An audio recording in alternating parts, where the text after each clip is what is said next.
I think my boyfriend has a crush on my best friend. I'm Sarah, 23, and for the past 4 years, Alex and I have been entwined in a romance that I thought was indestructible. We were that couple people looked at and thought, wow, they've got it all. We had met in college, our paths crossing in a way that felt like destiny. Late-night study sessions turned into long, deep conversations about our dreams and fears, and before we knew it, we were inseparable. Alex was my confidant, my adventure partner, and the person I envisioned my future with. Chloe, my best friend since freshman year, was a big part of that future. We've weathered countless storms together, from first heartbreaks to job rejections.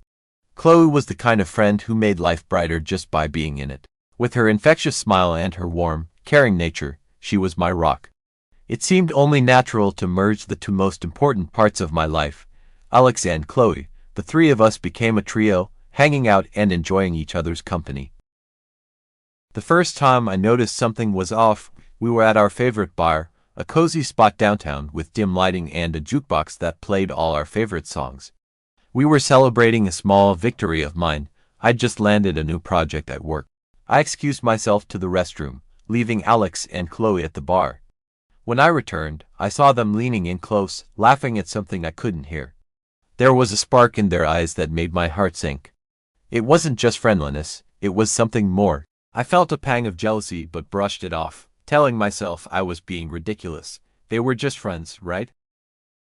But once that seed of doubt was planted, I couldn't ignore it. It was the little things that started to gnaw at me. Like how Alex would always seem more excited when Chloe was joining us, or how they had these shared jokes that I wasn't a part of. We'd be out at dinner, and they'd start laughing about something that happened when I wasn't around, leaving me feeling like an outsider in my own relationship. One night, after a few too many drinks, I found myself watching them as they played darts. The way Alex looked at her, with that soft, admiring gaze, felt like a dagger to my heart. I wondered if he looked at me like that anymore. Then came the haircut. Alex had always been a bit particular about his hair, usually asking for my opinion before making any changes. But this time, he went out and got a new style without saying a word to me. When he came home, I barely noticed the difference, but the next day, Chloe was the first to compliment him on it. She made a big fuss, teasing him playfully, and I saw the way his face lit up at her words. That's when I started to feel the first real cracks in my confidence. Was he trying to impress her? Was he seeking her approval over mine? My suspicions deepened when I stumbled upon their Instagram DMs. I wasn't trying to snoop. It was more of a moment of weakness fueled by a restless night and an overactive imagination. I knew Alex's phone passcode. We didn't have secrets, or so I thought. Most of their messages were harmless, about memes or music, but then there were the ones that stung. Alex had sent Chloe a picture of his new haircut, asking her what she thought. Her response was flirty, full of heart eyes emojis and playful banter about how great he looked.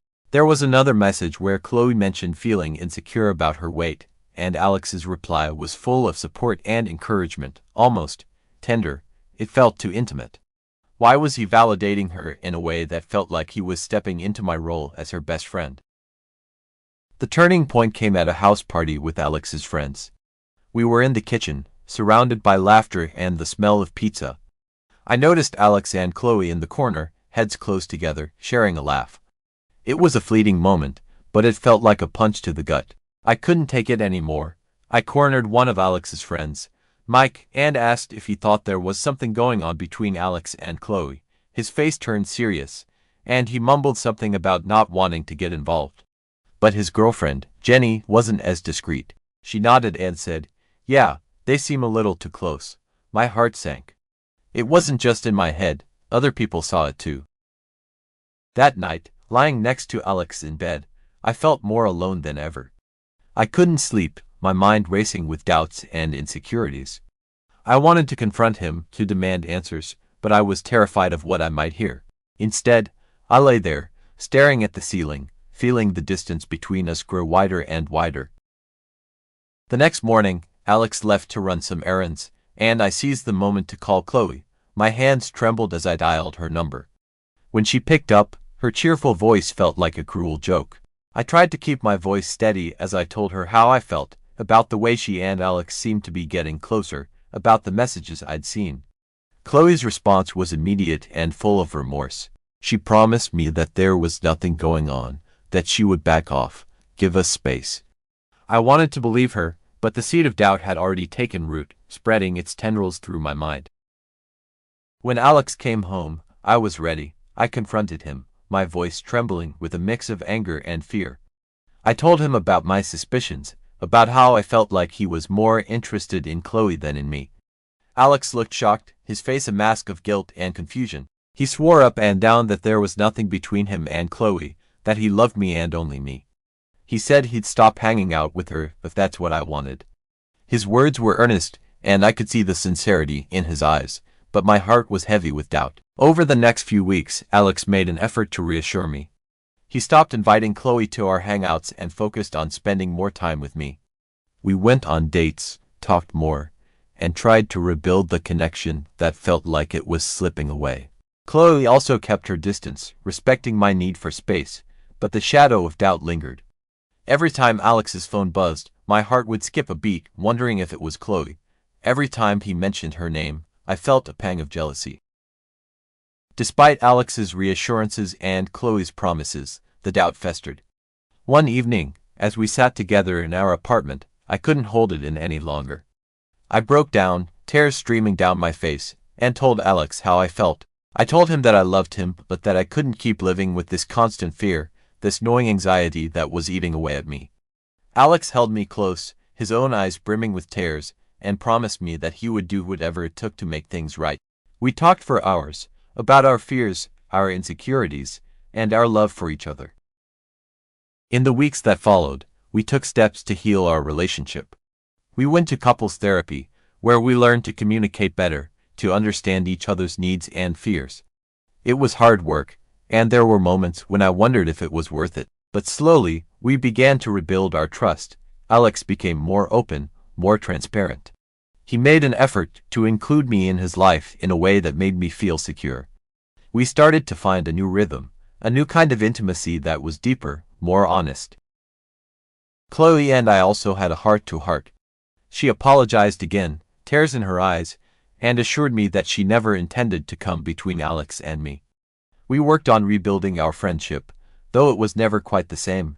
There was a new layer of caution, a reminder of how fragile trust can be. But we were determined to move forward, to find a way to be friends without the past overshadowing our bond. As the months passed, Alex and I found a new normal. Our relationship wasn't perfect, but it was stronger, more resilient. We had faced a storm and come out on the other side, more aware of each other's feelings and more committed to making our relationship work. There were still moments of doubt, still times when the past would creep up and make me question everything. But we had learned to talk about it, to face it together, instead of letting it fester in silence. One night, as we lay in bed, Alex turned to me and said, "I'm sorry for everything, Sarah. I never meant to hurt you. You're the most important person in my life, and I'm committed to making this work." His words, spoken in the quiet darkness, felt like a balm to my wounded heart. I snuggled closer to him, feeling a warmth and security that I hadn't felt in a long time. Our love had changed, evolved. It was no longer the carefree, easy romance of our early days. It was deeper, forged through trials and tribulations. We had learned that love isn't just about the good times, but about facing the challenges together, about being willing to fight for each other even when things get tough. And in that fight, we had found a new kind of intimacy, a closeness that came from knowing that we could face anything together. Chloe and I also found a new balance in our friendship. It took time and effort, but we managed to navigate the tricky waters of our past and find a way to be friends again. Our bond was different, more cautious, but it was still strong. We had been through a lot together, and despite everything, we still cared deeply for each other.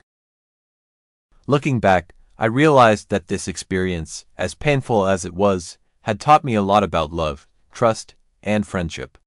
It had shown me that relationships are fragile, that trust is something that needs to be nurtured and protected. It had also shown me that with love and commitment, even the most challenging situations can be overcome. Alex and I were still together, and our love had grown stronger and more resilient. We had faced a storm and come out on the other side, more aware of each other's feelings and more committed to making our relationship work. Life isn't always easy, and relationships aren't always perfect. But as long as there's love and a willingness to fight for each other, there's always hope for a brighter future. And that's what we held on to, one day at a time, as we navigated the ups and downs of love and trust, finding our way back to each other and building a love that could withstand anything life threw our way.